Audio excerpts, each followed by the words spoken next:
आज 29 सितंबर को world heart day यानी विश्व हृदय दिवस मनाया जाता है।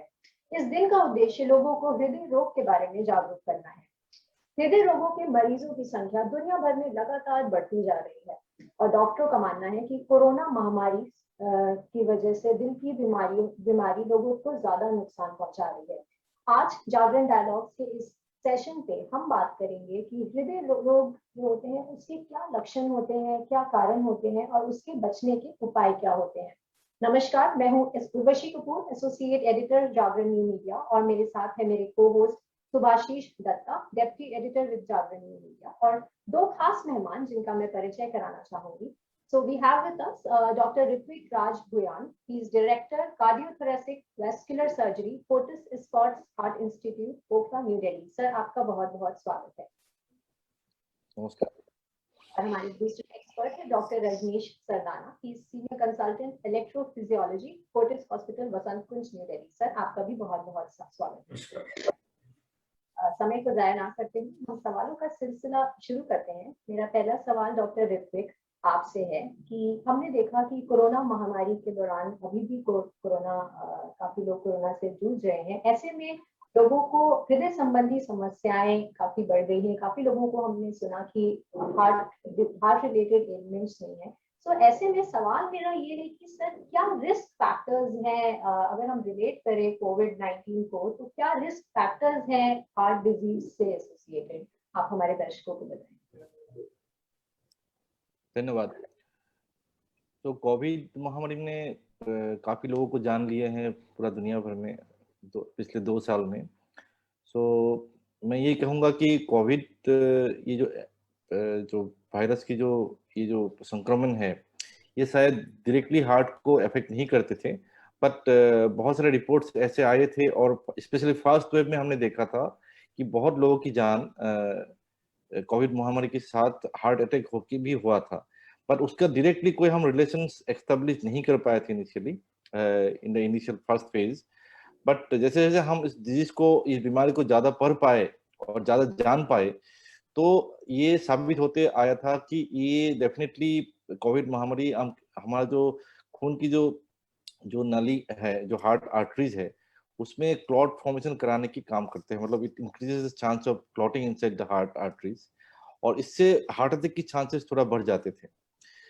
ये हो गया एक पहलू। सेकेंड एस्पेक्ट ये था, जिस मरीजों को ऑलरेडी हार्ट की बीमारियां थे in the form of heart की आर्टरीज में ब्लॉकेजेस और छोटे मोटे प्लाक्स जो कोलेस्ट्रॉल से बनते थे, या तो इसके हाई ब्लड प्रेशर था या तो डायबिटीज था, इन मरीजों में शायद नॉर्मल टाइम पे इतने हार्ट अटैक की संभावना नहीं होता जो कोविड ने कराया था। और जिसका ऑलरेडी कोई बाईपास हो चुका था या स्टेंट डाल चुके थे हम लोग हार्ट की बीमारियों के लिए, उसमें भी हमने ये देखा था कि इनके भी जब कोविड हुआ था, they have an increase chance of sudden cardiac death. एकदम से अचानक कुछ होने का चांसेस बहुत बढ़ गया था। तो ओवरऑल मैं ये कहूंगा, पूरा कोविड लास्ट 2 साल में हमने जो देखा है, अभी 2 साल होने को ही आ रहा है मार्च में। ओवरऑल हार्ट के ऊपर इम्पैक्ट 3 तरीके से होते थे। नंबर 1, इसमें हार्ट अटैक की चांसेस बढ़ाते थे। नंबर 2, जिसमें ऑलरेडी हार्ट की बीमारी था उनको ज्यादा चांसेस ये हार्ट अटैक कराते थे। और तीसरा, जो सबसे इम्पोर्टेंट है, अगर किसी को कोविड लास्ट स्टेज में पहुंच जाते थे, उस मैक्सिमम लोगों को फाइनल जो डेथ होता था वो हार्ट फेलियर की वजह से होता था। ओवरऑल मैं कहता हूँ Covid has got a huge impact. इसका एक बहुत बड़ा इम्पैक्ट रहा है कार्डियोवास्कुलर डिजीज के ऊपर। सो जैसा कि डॉक्टर ऋत्विक ने भी बताया कि कोविड-19 से जुड़े हार्ट रिस्क के बारे में, मेरा पहला सवाल डॉक्टर रजनीश आपसे है। डॉक्टर, हमें ये बताइए कि जो हार्ट चेकअप के लिए इंसान को, किसी भी एक नॉर्मल इंसान को कब जाना चाहिए, और बहुत टाइम पे क्या होता है कि कुछ सिग्नल्स होते हैं, कुछ सिम्टम्स होते हैं जो कि हार्ट हमें देता है, but we actually tend to ignore दो सिम्टम्स। तो ऐसे कौन से सिम्टम्स हैं जिनको इग्नोर नहीं करना चाहिए, और हार्ट चेकअप के लिए कब जाना चाहिए किसी को? Yeah, so very correct. Can you hear me? Yeah. So there are two information, दो पहलू हैं इसके। एक तो वो है जो बिल्कुल स्वस्थ इंसान है और उनका टेस्ट होना चाहिए कि नहीं होना चाहिए। दूसरा वो है जिनको क्या लक्षण है। तो जो पेशेंट्स हैं या जो इंसान हैं जो अदरवाइज हेल्दी हैं, कोई प्रॉब्लम नहीं है, उनका चेकिंग होना चाहिए। कंट्रोवर्शियल है, बट जनरली जिस तरह से बीमारी हार्ट की फैल रही है महामारी की तरह, तो हम एडवाइस करते हैं कि एक रूटीन ब्लड चेकअप 30+ में हो जाना चाहिए, प्लस 40 साल के ऊपर जो भी इंसान है उनका एक रूटीन चेकअप होना चाहिए। जो बहुत सारे हमारे प्रिवेंटिव हेल्थ चेक्स कहते हैं, इनको कहते हैं प्रिवेंटिव। बीमारी नहीं है, बट बीमारी ना हो उसको अभी से पकड़ने की कोशिश करें, रिस्क फैक्टर्स को करेक्ट करें। जिनके फैमिली में हार्ट डिजीज है, जिनको रिस्क फैक्टर्स हैं, डायबिटीज है या किसी कारण से कोई और बीमारी है, उनको ये और जल्दी करा लेना चाहिए। बट जनरली 40 साल के ऊपर एक वर्कअप होना चाहिए, और अगर बिल्कुल परफेक्ट आता है तो every 5 years they can work on it. अब दूसरे आगे जिनको लक्षण है, हृदय रोग के 4 मेजर लक्षण होते हैं। पहला होता है चेस्ट पेन। चेस्ट पेन हम जरूर कहते हैं, बट वो पेन कभी पेन ही नहीं होता। So whatever the symptoms are, उसमें ये लगता है कि हमको चलने वक्त आपदा एकदम से छाती में भारीपन सा, जकड़न सा आता है, टाइटनेस होती है, ऐसा लगता है कि फंदा सा लग रहा है, और रुक जाए तो इत्मीनान मिल जाता है। तो हम लूज वर्ड पेन होता है, और मरीज बहुत बार हम पूछता हूँ पेशेंट से कि सर आपको पेन हुआ? तो बोले कोई पेन नहीं हुआ। मैं कहा फिर क्या तकलीफ होती है? वो चलने से तकलीफ आती है। So pain is a misnomer and it is very well identified कि पेन वर्ड नहीं यूज होना चाहिए उसके लिए। छाती में जलन, जकड़न, भारीपन जो खासकर चलने से आए, तो पहला लक्षण ये हो गया। दूसरा लक्षण होता है सांस फूलना। सांस फूलना क्या है? अगर कोई भी दौड़ लगाएगा उसका सांस फूलेगा। हर एक का एक लेवल पे सांस फूलना चाहिए। अगर किसी को 70 साल का और 2 मंजिल चढ़ जाते हैं और सांस फूलता है, वो उनके लिए ठीक है। बट अगर यंग बच्चा है वो 4 मंजिल में सांस फूलता है, उसके लिए अब नॉर्मल है। So what we have to do is what is right for the age. उस उम्र के हिसाब से उतनी एक्टिविटी कर पाते हैं कि नहीं, या वो अपने आप से कंपेयर करें कि मैं पिछले महीने तक तो 3 मंजिल चढ़ रहा था, अब मेरे को 2 मंजिल पर रुकना पड़ गया, तो हमारा सांस फूल गया। सो सेकंड सिम्टम है सांस फूल जाना, जो एक्टिविटी रिलेटेड है, और वर्ष होने लगेगा तो फिर वो बैठे बैठे होने लगता है। तीसरा लक्षण होता है पैल्पिटेशन का, धड़कन हो जाना, सडनली बैठे हैं एकदम धड़कन तेज फास्ट हो जाना। उसको अलग तरह के इलेक्ट्रिकल अबनॉर्मैलिटीज होते हैं जिसके हम स्पेशलिस्ट भी हैं, बट वो बीमारी अलग। तीसरा हो गया पैल्पिटेशन। चौथा होता है रेकरेंट सिनकपी, हिंदी में उसको कहते हैं बेहोशी के दौरे पड़ना।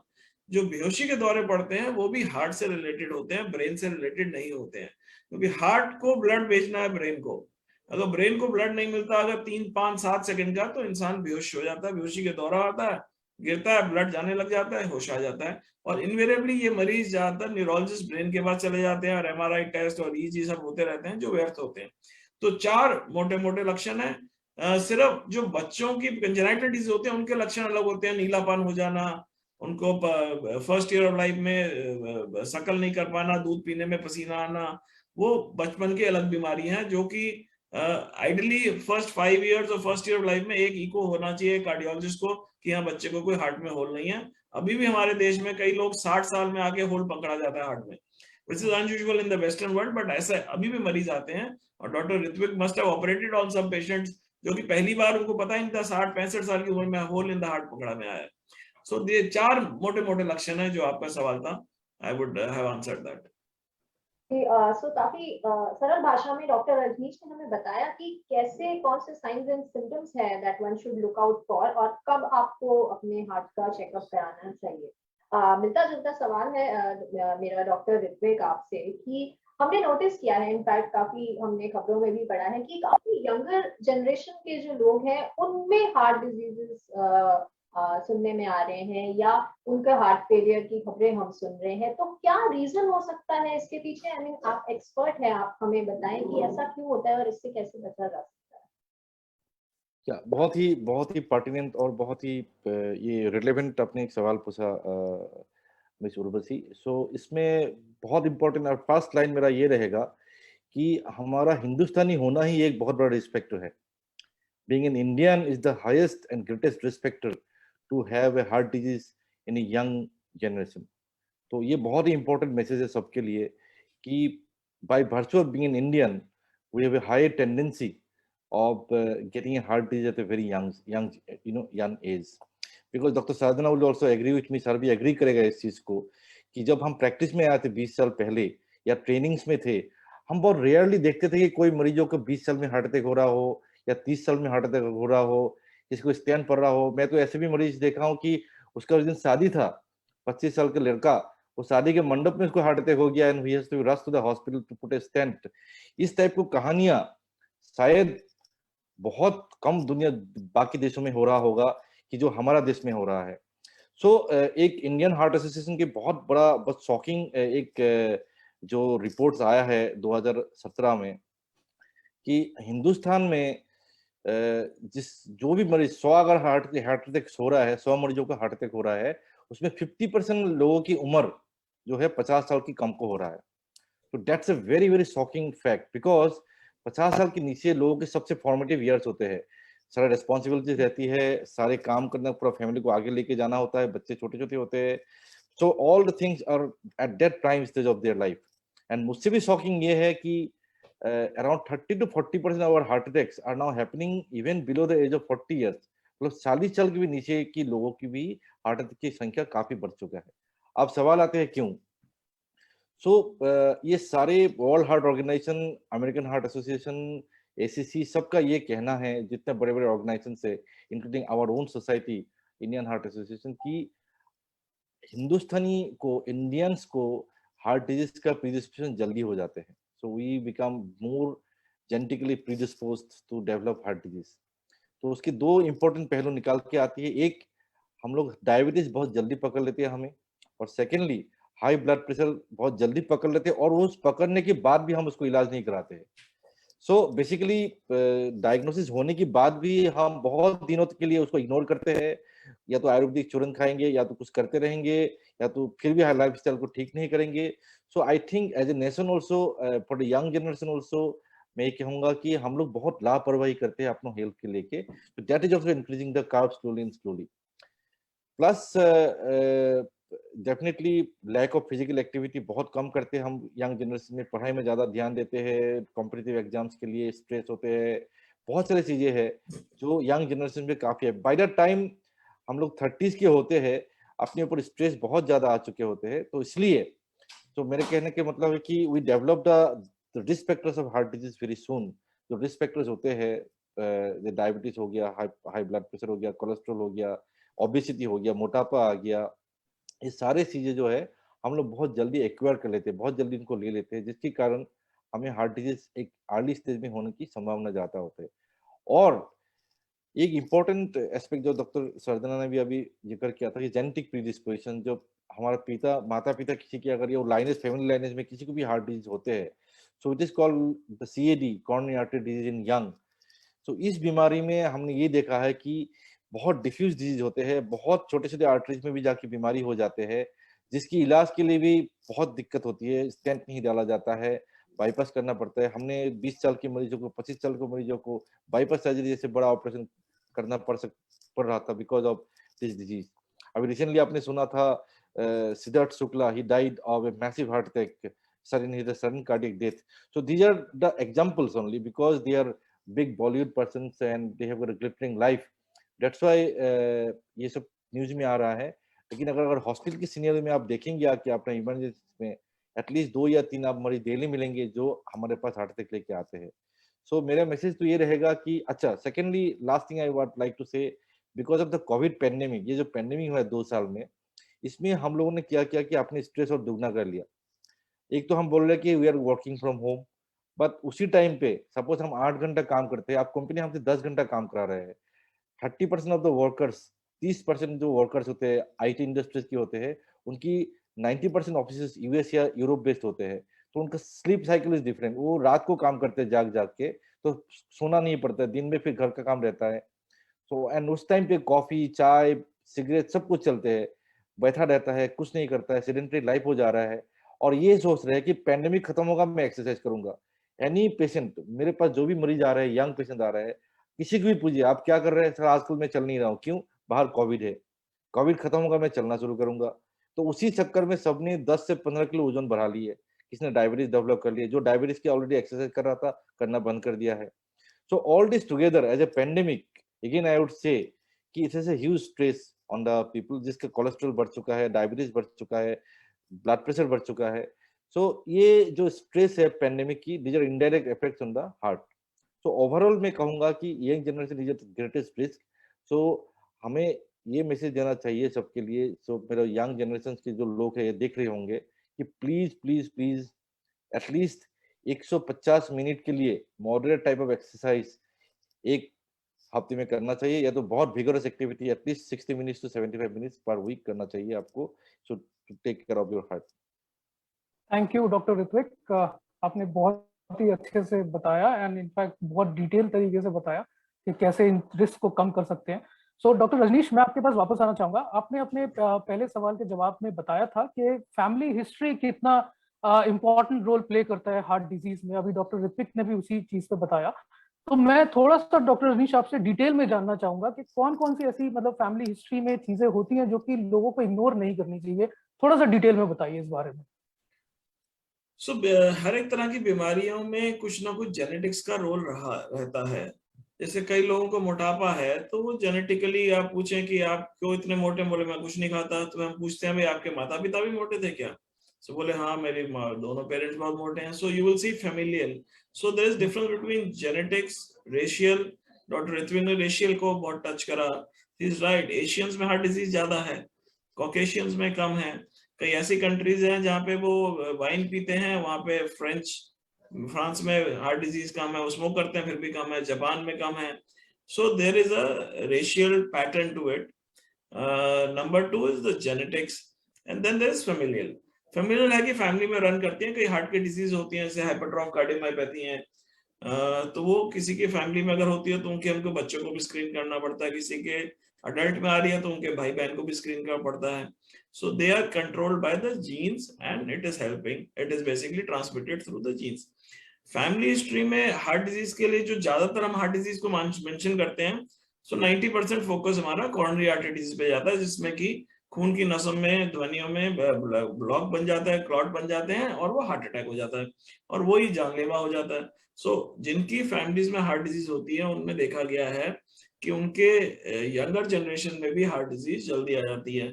इसमें इंपॉर्टेंस क्या है कि हमारी हार्ट के अंदर ब्लॉकेजेस या depositions, not blockages but depositions of fat start occurring even as early age 10 years of age। 10 साल की उम्र से धीरे धीरे हमारे चिकनाई की धब्बे हर एक ब्लड वेसल में जमने शुरू हो जाते हैं, जो प्रोग्रेस करते हैं। जो प्रोग्रेशन है वो हमारा बहुत सारा कुछ जेनेटिक्स डिसाइड करती है, एक्सटर्नल फैक्टर्स डिसाइड करते हैं, हमारी फूड हैबिट्स डिसाइड करती हैं। तो जिनकी फैमिली में हार्ट डिजीज है कि फादर को बाईपास हो गया 45 साल की उम्र में, तो हमको 45 साल में उस बच्चे को नहीं हैंडल करना है। We know that father developed disease in the last 10 to 15 years. So उसको हमको 30 साल में पकड़ना पड़ेगा। 30 साल में देखना पड़ेगा बेटा तुम्हारे क्या रिस्क फैक्टर्स हैं, तुम्हें अभी से कोलेस्ट्रॉल जो है नॉर्मल से भी और नीचे लाना पड़ेगा। जो जिनकी फैमिली हिस्ट्री स्ट्रॉन्ग है, 90 ईयर जीते हैं, उनके लिए कोलेस्ट्रॉल 120 130 भी हम कहते हैं कोई बात नहीं, बट जिनके जेनेटिकली हिस्ट्री खराब है उनको हम कहते हैं कोलेस्ट्रॉल आपका 70 पे लाना है, बैड कोलेस्ट्रॉल का हमको। तो we have to get aggressive to these people जिनके पेरेंट्स में या ब्रदर सिस्टर्स में डिजीज ऑफ द यंग है। So genetics plays a lot of role and I have had families where भाइयों की दोनों की 40 45 50 साल की उम्र में बाईपास हो गई और उसमें एक को तो सिम्टम हुआ, दूसरे को सिम्टम नहीं थे, उसने कहा मैं भी चेक करा लेता हूँ, उसको भी ट्रिपल ब्लॉकेज निकल आई। So it plays a very significant role and it is also I think because of the external factors, because they also share similar kind of the environment कि घर में क्या खाना बन रहा है, क्या सब लोग खा रहे हैं, उसका भी महत्व आ जाता है। तो वो कई बार हमें लगता है familial है, but it can be a bad practice which is happening within the family and everybody gets affected because of that. So हमारे लिए important है हार्ट डिजीज की फैमिली हिस्ट्री, डायबिटीज की फैमिली हिस्ट्री की, किसी को शुगर है तो बच्चों को शुगर होने का चांस डबल हो जाता है। अगर दोनों पेरेंट्स को है तो बहुत ही हाई चांस है। उनमें हम कहते हैं बिल्कुल keep your weight under control, because diabetes is a metabolic disorder. Body में आपको शुगर को पचाने की शक्ति नहीं होती है, तो आपकी जो शुगर होती है वो आपकी डिपॉजिट होती रहती है, tissues are resistant to insulin, और वो उसकी वजह से। तो अगर किसी को पेरेंट्स को डायबिटीज है उसको कंट्रोल करना है। स्मोकिंग ऐसे को हम बहुत अग्रेसिवली कहते हैं, please just do not go near to any kind of tobacco. Passive smoking की बात करें कि आपके अगर फ्रेंड स्मोक करते हैं तो आप अलग हो जाइए। So these are the risk factors which you have to attack in this people very aggressively. उनके वेट कंट्रोल रखें, उनको एक्सरसाइज करें, कम से कम 40 मिनट की walk, brisk walk every day, at least 4 to 5 times a week, is a good healthy practice. So be very careful if anybody has family history of heart disease, heart attacks, bypass, stent at an early age. जिसको भी जिनकी भी families में जल्दी उम्र में ये सब चीजें हुई हैं, उनको अभी से सतर्क होने की जरूरत है।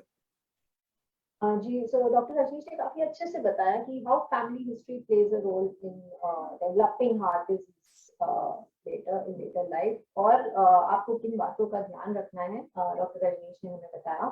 मिलता जुलता सवाल डॉक्टर ऋत्विक मेरा आपसे है कि कुछ लोग ओबेसिटी से जूझ रहे होते हैं, ओबेसिटी की प्रॉब्लम्स से जूझ रहे होते हैं, तो ऐसे में सवाल ये है कि how does obesity contribute to heart disease?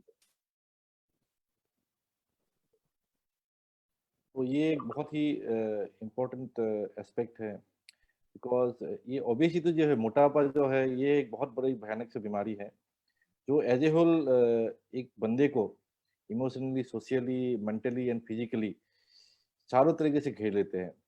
वो बहुत ही लाचार हो जाते हैं एक टाइम पे आके, because after certain stage obesity के लिए हम लोग बहुत कुछ करना चाहते हैं, लेकिन उसका वही किसी तरह से कम ही नहीं होता है। सो अगर मैं हार्ट और ओबेसिटी को रिलेट करना चाहता हूँ, बहुत सारे स्टडीज में देखा गया है कि obesity has a direct role, directly affect करते हैं हार्ट को, बट मोस्ट इम्पोर्टेंटली उससे ज़्यादा वो इनडायरेक्टली ज़्यादा इफेक्ट करते हैं, क्योंकि ओबेसिटी में जो सर ने अभी, डॉक्टर सरना ने अभी जो मेंशन किया था, मेटाबॉलिक डिजीज, उससे डायबिटीज और हाइपरटेंशन, हाई ब्लड प्रेशर की शिकायत बहुत ज़्यादा हो जाते हैं। इवन आफ्टर गिविंग बहुत सारा टेबलेट देने के बाद भी उनको कंट्रोल करना बहुत मुश्किल होते हैं।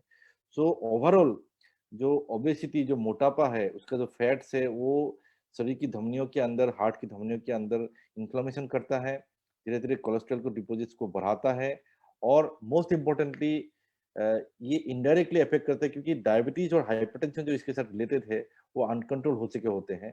तो इसलिए जो है ये जनरली हार्ट को धीरे धीरे हार्ट फेलियर की तरफ ले जाते हैं। तो एक कंडीशन है हार्ट की बीमारी में, हम बोलते हैं heart failure with preserved ejection fraction, जिसकी हार्ट की पावर ठीक रहती है लेकिन इसका फेलियर शुरू हो जाता है। तो ये मोटापा में जो पेशेंट होते हैं उनमें ज्यादा होते हैं। सो ओवरऑल हार्ट अटैक की लक्षण, और अदर इम्पोर्टेंट चीज कि ओबेस लोग ज्यादा चल नहीं पाते हैं, तो उनके पास टिपिकल सिम्टम्स नहीं होते हैं, जैसे सर ने पहले अपना टॉक में बोला था कि सांस फूलना, या तो चेस्ट पेन होना, जकड़न होना छाती में, ये बहुत सारे सिम्टम्स ओबेस लोगों को नहीं होते हैं, because they can not walk, उनको ज्यादा वो एक्टिविटी कर ही नहीं पाते हैं। So we miss also certain heart attacks, हम कभी कभी हार्ट अटैक्स मिस करते हैं, बिकॉज ओबेस लोग बैठे बैठे कभी कभी साइलेंटली हार्ट अटैक हो जाता है, या तो मोटापा की वजह से, ना चलने की वजह से, या तो डायबिटीज की वजह से। सो ओवरऑल देखें हम तो ओबेसिटी एक बहुत बड़ा इंपॉर्टेंट फैक्टर है जो हार्ट डिजीज को बढ़ावा देती है। साथ में अगर किसी को हार्ट डिजीज रहते हैं, सडन कार्डियक डेथ करा सकते हैं या हार्ट फेलियर करा सकते हैं। Thank you doctor Ritvik. Doctor Rajneesh, मैं आपके पास वापस आना चाहूंगा। एक बहुत ही कॉमनली आस्क्ड अभी क्वेश्चन है जो कि लोगों के मन में रहता है कि हार्ट बर्न और हार्ट अटैक के बीच में क्या डिफरेंस होता है, मतलब उसमें जो बेसिकली जो फीलिंग होता है या जो सेंसेशन होता है, उसके बारे में थोड़ा सा बताइए कि डिफरेंस क्या है और इसको कैसे आइडेंटिफाई कर सकते हैं। Very very important. अगर देखा जाए तो जितने भी सडन डेथ, मृत्यु और जो रिसेंट सेलिब्रिटी की डेथ हुई थी, they all complaint of heart burn. ठीक है जी, हार्ट बर्न हुआ, दूध पी लिया, मदर ने कहा दूध पी लीजिए, लेट जाइए, और सुबह he was no more. So there is always a confusion, क्योंकि सिम्टम लक्षण मिले जुले होते हैं। तो मेरा पहला तो सबको मरीजों को ये सलाह होती है जब वो कहते हैं कि मेरे को जलन है, मैंने कहा अगर आपको 50 साल की उम्र में आज तक तो जलन नहीं हुई और सडनली आज आप कह रहे हैं मेरे को जलन हो रही है क्योंकि मैंने रात को चावल खा लिए थे, तो वो जलन हार्ट से ही है। जलन ऐसे नहीं होती है। किसी को एसिड की डिजीज हो, कि पेप्टिक अल्सर हो, अल्सर की बीमारी हो और उसको रहते हो सिम्टम्स, फिर भी कंफ्यूजन हो सकता है। सो जब भी किसी को छाती में, बीच के एरिया में और अपर एब्डोमेन में कुछ ऐसा लगे कि कुछ फंसा हुआ है, ऐसा लग रहा है कि कुछ जल रहा है, शोल्डर में जाए ना जाए, आगे पीछे हो, बाजू में जाए कि ना जाए, पसीना आए कि ना आए, जब भी कोई फीलिंग होती है कि टाइटनेस है, तो मरीज क्या करते हैं, उसमें अपने आप से ऐसे करते हैं, तो उनको लगता है हाँ बर्फ भी हो रहा है, मेरे को रिलीफ हो गया, which is all they are trying to see what is helping them psychologically मेरा ठीक हो जाए। तो उनकी बर्पिंग भी आर्टिफिशियल होती है। और मेडिसिन में एक बहुत बड़ा इंपॉर्टेंट डिक्टम होता है, always do what is safer to do. अगर कोई किसी को एसिडिटी की प्रॉब्लम लग रही है और वो हार्ट का इलाज करा लेगा तो उसकी जान को नुकसान नहीं होगा, बट अगर वो हार्ट की बीमारी थी और वो उसको एसिडिटी करके इलाज करता रहा और डाइजीन जैसी दवाइयां चलती रही, ऐसे बहुत लोग हैं जिनकी मृत्यु हो जाती है या हार्ट डैमेज हो जाते हैं। अगर वो बच भी जाएं, हार्ट डैमेज हो जाती है, परमानेंट नुकसान हो जाता है। सो एनी अडल्ट जिनको पहले कोई ऐसी कोई बीमारी नहीं है, छाती में बीचों बीच कुछ जलन, एकदम से भारीपन, जकड़न, या ऐसे लग रहा है कि कुछ गैस पास नहीं हो रही, में अटक रहा है कुछ, हमेशा मान के चलिए वो हार्ट का ही है और वो इसका बर्निंग, हार्ट बर्निंग एसिडिटी की नहीं है। कोई सिम्टम्स जो आए और रुक जाए, फिर से आ जाए, फिर रुक जाए, सो एंजाइना उसको कहते हैं। उसमें यूजुअली लगातार नहीं रहता वो। सो 3 to 5 मिनट्स में फीलिंग आएगी, फिर एकदम से रिलीफ सा लगेगा, फिर से थोड़ी देर फिर आ जाएगी। हो सकता है चलने से वो बढ़ने लगे, जबकि एसिडिटी के जो बर्निंग होती है that will continue for 6 hours 12 hours and it might get relieve with some Digene और समथिंग, बट वो हमेशा कंफ्यूज कर देगा। सो हमारी राय ये रहती है, किसी को अगर लगता है कि हार्ट बर्न है तो जरूर जाके अपनी पहले ईसीजी कराइए। एक डॉक्टर को चाहे रात के 12 बजे जाना पड़े, आप जाके ईसीजी जरूर निकलवाइए। चाहे आपकी 2 दिन पहले ईसीजी हुई है फिर निकलवाइए अगर दोबारा तकलीफ हो रही है। Always run toward safety, over treat, because in most patients with risk factors, अगर किसी को डायबिटीज है, हाइपरटेंशन है या स्मोकर है और उसको हार्ट बर्न हो रही है, उसको पहले मान के चलिए हार्ट की है, तो rule of heart disease before we call it कि हार्ट की बीमारी नहीं है। That would be my very strong suggestion, because हम बहुत सारे मरीज, सिर्फ गैस्ट्राइटिस, ऐसे भी मरीज हैं हमारे पास जो हॉस्पिटल पहुंचे, डॉक्टर ने उनको बोला आपको कुछ नहीं है, एसिडिटी, घर चले गए और उसके बाद हार्ट अटैक हो गया। तो ऐसा नहीं है कि सिर्फ कॉमन लोग मिस्टेक करते हैं, डॉक्टर्स से भी हमने देखा इमरजेंसी में बहुत इस तरह की मिस्टेक्स हुई हैं कि हमने उनको डाइजीन पिलाई या हमें लगा एसिडिटी है और वो वापस अगले दिन हार्ट अटैक करके आए। शुक्रिया डॉक्टर रजनीश, आपने हमें बताया कि कैसे क्या डिफरेंस होता है and how one should not gate mistaken heart attack symptoms, और कैसे उनको उसका कैसे एक्शन लेना चाहिए जब भी उनको ऐसे कुछ सिम्टम्स आ रहे हो। डॉक्टर ऋत्विक, मैं आपके पास दोबारा आना चाहूंगी कि क्या डाइटरी चेंजेस, अगर डाइट में कुछ चेंजेस करें तो क्या हार्ट डिजीजेस के रिस्क को बचाया जा सकता है, और ऐसे क्या चेंजेस करने चाहिए हमें? आप प्लीज इस पे हमें कुछ बताएं। देखिए उर्वशी जी, ऐसा है कि जो डाइट है ये एक बहुत ही इंडिविजुअल अप्रोच होती है लोगों की, या तो समाज की, या तो जात पात धर्म, बहुत सी इन्वॉल्व है बेसिकली इसमें। सो अगर एक मतलब एक सिंपल भाषा में हम डाइटरी चेंजेस के बारे में बात करते हैं तो ओवरऑल पिक्चर ये उभर के आई है कि कोई भी ग्रीन वेजिटेबल्स अगर हम बहुत अच्छे से लेते हैं, साफ सुथरा ग्रीन वेजिटेबल्स, और अगर हम रेड मीट कम कर देते हैं अपने खाने में, जो ट्रांस फैट जिसमें ज़्यादा होते हैं और इसमें नमक ज़्यादा होते हैं, ये बहुत दो इम्पोर्टेंट चीज़ें हैं जो हम डाइट में ला सकते हैं। तो बेसिकली कोई भी डाइट हो, वेजिटेरियन हो, नॉन वेजिटेरियन हो, केटो हो, बहुत सारे नाम आ गया आजकल डाइट्स में। तो बेसिकली ये कहना चाहेंगे कि अगर कैलोरी की मात्रा हम 2000 के आसपास रख के उसमें ट्रांस फैट्स की अमाउंट कम कर दे और सॉल्ट कम करके रखे और वेजिटेबल्स की मात्रा ज़्यादा कर दे, I think that is a very good healthy diet. On the other side, दूसरी तरीके से अगर दूसरी तरफ से देखें, अगर रेड मीट बहुत ज़्यादा ले, तले हुए चीज़, फ्राइड चीज़ बहुत ज़्यादा ले, रोज paneer tikka, chicken tikka, red meats, और साथ में बहुत ज़्यादा अल्कोहल, जो शुगर बेस्ड, जो राइस बेस्ड होते हैं, जैसे व्हिस्कीज वगैरह होते हैं, ये सब कुछ अगर एक साथ लेते रहे तो डेफिनेटली हम डेफिनेटली हार्ट डिजीज को इनवाइट करेंगे, उनको आमंत्रण करेंगे। But on the other side, simple भाषा में, more vegetables, less salt, less trans fat, कम तरह से ट्रांस फैट अगर लेते हैं तो आई थिंक, एंड डेफिनेटली अगर कोई अल्कोहल लेते हैं, मोर टुवर्ड्स वाइन अगर लेते हैं, तो definitely it will be a good dietary change. Thank you doctor Ritvik. Doctor Rajneesh, मैं आपसे एक लास्ट सवाल आपसे पूछना चाहूंगा।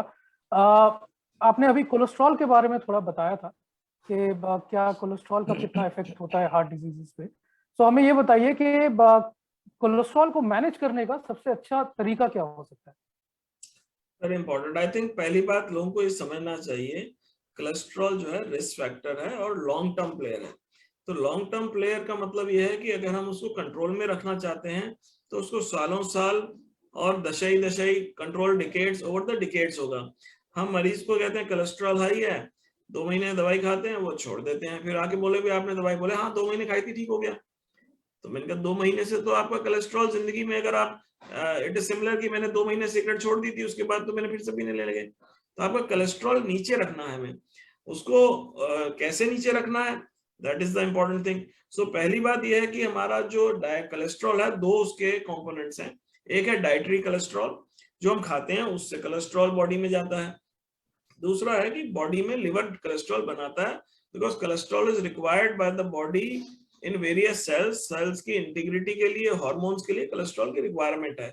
एट बर्थ कहते हैं हमारा कोलेस्ट्रॉल नॉर्मली 100 से ज्यादा नहीं होता, तो हमारी रिक्वायरमेंट 100 की है, बट हमारी कोलेस्ट्रॉल बॉडी में होता है कई बार 250, 200, 250, 300, तो हमारे को उसको नीचे रखना है। और ये बहुत एविडेंस है कि जिनके कोलेस्ट्रॉल हम ऊपर से नीचे ले आते हैं, उनकी हार्ट डिजीज का रिस्क ऑलमोस्ट 50% कम हो जाता है। तो जैसे 2 कंपोनेंट है, एक है कंपोनेंट हमारा डाइट का, वो डॉक्टर ऋत्विक ने समझाया कि रेड मीट नहीं खाना है, फैटी चीजें नहीं खाना है, ग्रीन लीफी वेजिटेबल्स खाना है, फाइबर फूड खाना है, जो हेल्प करता है और एक्सरसाइज करता है।